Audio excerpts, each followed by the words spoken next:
மக்களே, welcome to Sarah Jacob estate. Happy Sunday. எல்லாரும் எப்படி இருக்கிறீங்க? நல்லா இருக்கீங்களா? அடுத்தது இது லைச்சி. சிலர் வந்து லிச்சின்னு சொல்கிறாங்க, சிலர் வந்து லைச்சின்னு சொல்கிறாங்க. ஆனால் மொத்தத்தில் இது நல்ல ஒரு ஃப்ரூட். இது நாங்கள் இப்போ தான் ட்ரை பண்ண போகிறோம். ஸ்ரீலங்காவில் கிடையாது இது, ஆனால் நாங்கள் ட்ரை பண்ண போகிறோம். இது வந்து முருங்கை விதை. இங்கே பாருங்கள், இது வந்து அசோகா மரம். இந்த ரோட்டு ஓரத்தில் 2 சைட்லேயே ஒரு உயரமாக வளரும் அந்த மரம். இது பீச்சஸ் நம்ம சாப்பிட்றது. இது வந்து மகிழம்பூ, எல்லாருக்கும் நல்லா தெரியும். இது மருத்துவ குணம் நிறைய உள்ளது, நல்ல வாசனை உள்ளது அந்த செடி, அந்த மரத்தோட கொட்டைகள். இது வந்து சீத்தாப்பழம். இந்த பாருங்கள், இதான் அது கஸ்டர்ட் ஆப்பிள். அடுத்தது இதுதான் பீட்ரூட் விதை. இது பாருங்கள், இந்த விதையும் போட போகிறோம் இன்றைக்கி. பீட்ரூட் விதை இப்படி தான் இருக்கும், அதையும் நம்ம பேக்கெட்டில் போட போகிறோம். இது வந்து நூக்கோல் விதை. இது வந்து சில்லி, அதாவது கேப்சிகம் சில்லிஸ். இந்த பஜ்ஜி மிளகா, பஜ்ஜிலாம் போடுற மிளகா இருக்குல்ல, அந்த பஜ்ஜி, அந்த மிளகா. இது வந்து காலிஃப்ளவர். இது வந்து கேபேஜ். முதல்ல பார்த்த மாதிரி பீட்ரூட். இந்த மாதிரி வெரைட்டிஸ் ஆஃப் விதையத்தான் நாங்கள் போட போகிறோம். இந்த விதையெல்லாம் போடுறதுக்கு பேக்கெட் ரெடி ஆகிட்டுருக்கு. இந்த பேக்கெட்டில் வந்து மண் போட்டு, மண்ணில் அந்த சில மருந்துகள்லாம் போடுறது, வேர்லாம் போட்டு சில மருந்து கெமிக்கல்ஸ் கொஞ்சம் ஆட் பண்ணணும். அதெல்லாம் ஆட் பண்ணி இப்போ அடுக்கிட்டு இருக்கோம். இன்னும் கொஞ்ச நேரத்தில் ஒவ்வொரு பேக்கெட்டில் ஒரு விதையை போட்டு, அந்த இந்த சைஸ் கொஞ்சம் பெருசாகணும்னா அந்த மரச்செடியெல்லாம் இது மாதிரி பேக்கெட்டுக்கு ட்ரான்ஸ்ஃபர் பண்ணிடுவோம். இப்போதைக்கு வளர்கிற வரைக்கும் இதில் தான் இருக்க போகுது.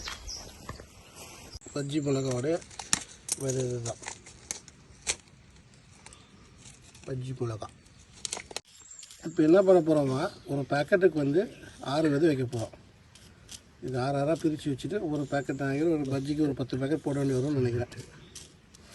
6 போடணும். அது இன்னொரு மெத்தட்லேயும் போடலாம். ஒரு 6 விதையை வச்சுட்டு அந்த பெண்ணை வச்சு இல்லை ஏதோ குச்சியை வச்சு நைஸாக ஒரு ரொம்ப அமுக்காமல் குத்தி விட்டுடலாம். அதை பாருங்கள், இப்போ செய்வாங்க பாருங்கள். இது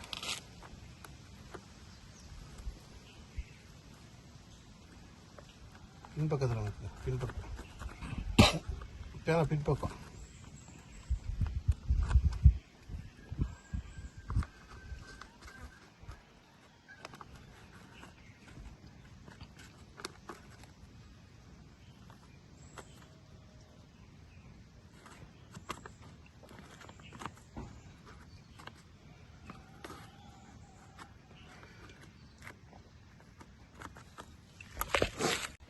இப்போ 6 விதை, ஒவ்வொரு சின்ன சின்ன குழி போட்டு அந்த குழிக்குள்ளே விதை வைக்கிறது.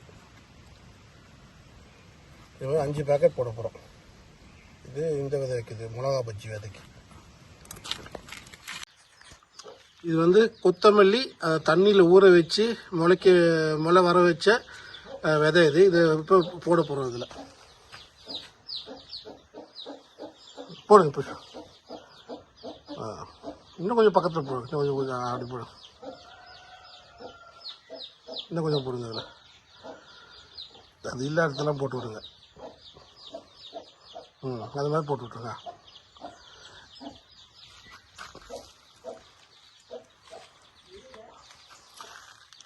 இப்போ இது மாதிரி இந்த பார்ட்டி ஃபுல்லாக அது கூட பிளான் பண்ணியிருக்கோம். இது கொத்தமல்லி. இந்த பாருங்க, இது முளை வந்தது இவ்வளோ இருக்குது. இது ஃபுல்லாக முளை வந்தது. இது எல்லாத்துக்கும் போடுறதுக்கு, இது எல்லாத்துக்கும் இந்த வரி ஃபுல், இந்த பார்ட்டி ஃபுல்லாக போடுறதுக்கு. சாயில் ட்ரீட்மெண்ட்டுக்கு இந்த நர்சரி வைக்க போகிற தட்டு பேக்ஸ் எல்லாத்துலேயும் இந்த தண்ணியை கொஞ்சம் ஊற்றி விட்டுருவோம். இது போட்டால் இந்த வேரை வந்து அதை ப்ரொடெக்ட் பண்ணும். நர்சரியில் அந்த செடிகளுக்கு இந்த ப்ராப்ளமே இருக்காது. இது ஃபுல்லாக அந்த பேக்கெட்டில் ஊற்ற போகிறாங்க. தண்ணி மிக்ஸ் பண்ண தண்ணியை கொண்டு போகிறாங்க. அது எதுக்குன்னா, அந்த நான் சொன்ன மாதிரி அந்த பேக்கெட் ரெடி பண்ணியிருக்கோம் பார்த்திங்களா, அதில் வந்து இந்த தண்ணியை ஊற்றுறதுக்கு. இது ஊற்றுனா இந்த வேர் போகிறதுக்கெல்லாம் கொஞ்சம் இன்ஃபெக்ஷன்ஸ், அதாவது பாக்டீரியல், ஃபங்கல், வைரல் எந்த இன்ஃபெக்ஷன்ஸும் இதுக்கு வராது. ஏன்னா மனுஷங்களை பார்க்குற மாதிரி தான் அதுக்கு இந்த பாக்டீரியல் இன்ஃபெக்ஷன்ஸ் இருக்குது, ஃபங்கல் இன்ஃபெக்ஷன்ஸ் இருக்குது, வைரல் இன்ஃபெக்ஷன்ஸும் இருக்குது செடிகளுக்கு.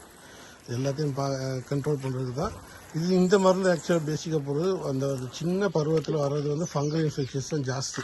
அதனால் ஃபங்கல்ஸை வந்து ப்ரொடெக்ட் பண்ணுறது தான் இந்த சொல்யூஷன் நாங்கள் யூஸ் பண்ணுறது.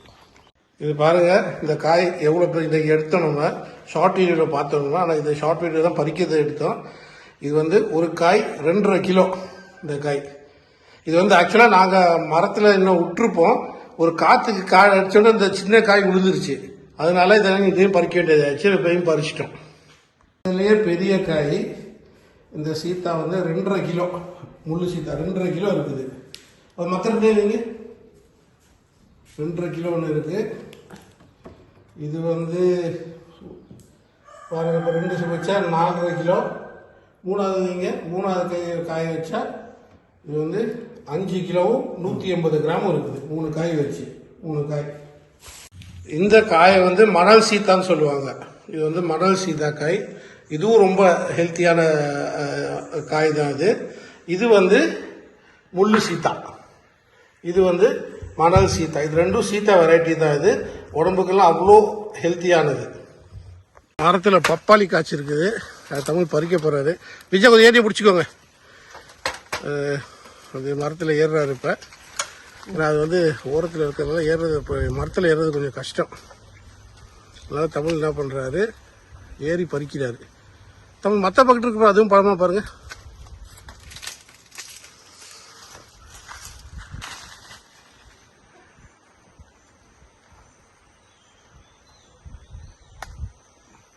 அப்படியே சுருக்கி சுற்றி எடுக்கணும். இதை பாருங்க.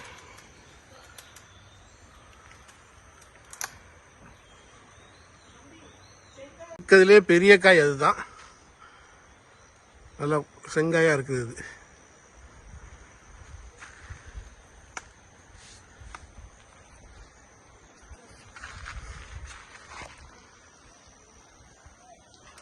இது பாருங்க, 3 காய், 3 பப்பாளிக்காய்.